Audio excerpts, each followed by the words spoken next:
Hi, bro. I want to talk to you today about this sleep trick that really helped me to get more higher quality sleep.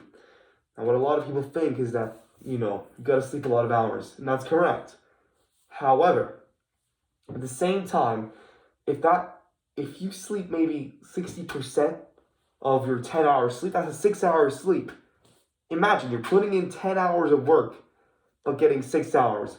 Imagine you have a minimum wage job, you're getting paid $10 an hour.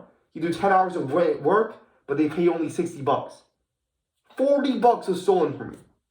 So here's a trick that really helped me that I think will help you, bro. So look, before you go to sleep, first of all, journaling is already key. Gotta journal what you're gonna do tomorrow, what you're grateful for today, and some other things. That way you get all those thoughts out of your mind. Because what a lot of people do is before they sleep, their mind is racing. Oh, tomorrow, gotta wake up early because I have a flight. Oh, tomorrow, I have to finish this homework. Gotta finish that assignment. My boss told me to do this. I gotta finish that ASAP, blah, blah, blah, blah. Their brain is just firing. And that is one of the worst attitudes for sleep ever. So instead, what you do is you finish journaling, you head to sleep. And now sleeping at the same time and waking up at the same time every day is essential. And before you sleep, imagine something absolutely peaceful. Go to a pleasant place. Now, this is going to sound really wishy-washy, but trust me, it works perfectly. Imagine yourself playing Minecraft. Think of Minecraft music in your head. You can think of music in your head. Apply that. For example, for me, an image that I always use is that of climbing a mountain. It's raining, soft rain, Minecraft music in the background, in my head, of course. I'm not schizoman, don't worry. But you're climbing that mountain, there's grass all around, there's a soft breeze, and just imagine that. And you'll find that you'll be so tired, you just will not remember ever falling asleep. Just all of a sudden, you'll fall asleep. Now, what's crucial is that do not think, I need to fall asleep, I'm not falling asleep, I need to fall asleep.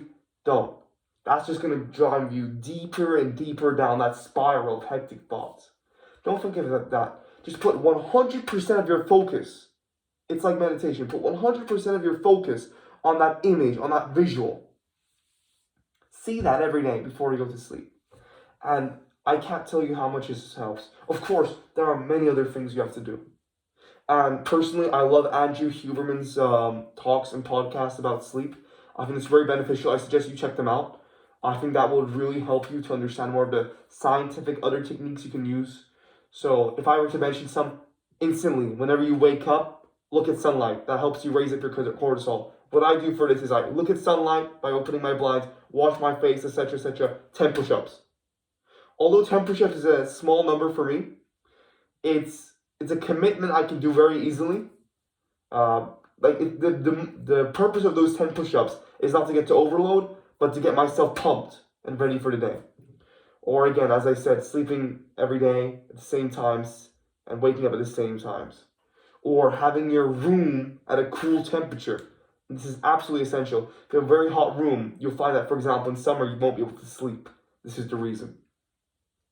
Other than that, do not use your bed for other things. I know that there's a lot of people who use their bed to play video games, to watch YouTube videos, all that stuff. No. Because what that codes your brain to do is, okay, so your brain is forming habits, right? Let's say there's a habit of, the second I grab a dumbbell, I'm going to work out, I'm going to do curls, whatever. Now, the habit of going into your bed now is, when I go to bed, I'm going to watch YouTube videos. When I go to bed, I'm going to play a game. And that gets you excited because watching a YouTube video is for your brain exciting because it's an instant pleasure activity. It's a drug, essentially. So instead, the guy, Adonis, the guy that comes there and only sleeps in his bed, the second he goes in his bed, it's time for sleep. He does nothing else. Or maybe he reads a book and primes himself for sleep. But the prime purpose of his bed for him is to sleep. Whereas the other guy, his brain is on full alert. It wants to watch YouTube, play a game, etc., etc. Then you can't sleep that well because your brain doesn't understand that your bed is meant for sleeping. Because you can't tell your brain that without showing it actually. Your brain will believe you because it can't interpret what you say to it. Although it can, and manifestation is a powerful tool, it won't be able to be understanding of the fact that, oh, it's a bed only for sleeping. It has to see that link between IRL and that concept by your actions. So that's why, for example, if you say have an office desk sort of thing, like if you want to work, you must only use your desk for work purposes only and nothing else. And that will really help you reinforce that idea in your brain. That way, whenever you sit down, work mode. So that's why I really suggest that you should have a separate place dedicated for games. So say, for example, your room has 4 walls. One wall is work, one wall is working out, one wall is sleep, and the other wall is entertainment. So I think that's a really good diversion, and that will really help your sleep. Anyways, bro, I hope this really helped you. There is no other way. Remember, you will be the best. See you, man.